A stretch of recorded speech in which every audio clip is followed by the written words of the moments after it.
name's Kat Kent. I'm a harvesting contracts manager in central Scotland. Commercial timber is really important to the UK economy. It supports rural communities, utilises marginal land. Many countries supply the UK for timber. The biggest people we import from are Finland, Sweden and Latvia for our saw and softwood products. Timber in your local forest contributes to the local community in many different ways. It provides an opportunity for recreation and leisure, which can really positively impact people's mental health and well-being. It provides many opportunities for employment for local people who live in rural communities, as well as businesses that are diversifying as a result of having timber in the area.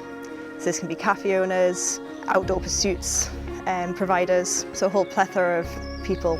When trees are felled, we try to utilise as much of the tree as possible and minimise the amount of waste. This is why we supply so many different products to so many different places. The bits that can't be used in the tree, such as the tops of the branches and the tops of the trees, when they're left to decompose, they help provide nutrients and support the trees that are planted after the first felling has occurred. Forestry is a really sustainable land use. It's a cyclical process, so the trees that are felled are then replanted.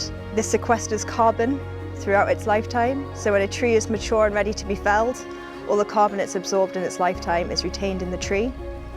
When it's processed into products such as saw logs for construction, the carbon is then captured and stored in those products for hundreds of years. Young trees are then replanted in their place and the process starts again. We make timber harvesting operations as safe as possible for the operators by ensuring that all operators are trained in the machinery they're using and trained to use them in forestry conditions. We ensure nesting birds aren't impacted when harvesting timber by doing site checks prior to any operations commencing. All the harvesting managers at Tilhill are trained in protected species, and if we do see any signs, which can be feeding signs or droppings or nests, we will consult our in-house ecologists. Standing trees are left on site after harvesting operations to act as standing deadwood. This supports a range of wildlife and biodiversity, such as specific invertebrates and fungi that need deadwood to survive. Forests recover from the impacts of being harvested relatively quickly, although it is site-specific.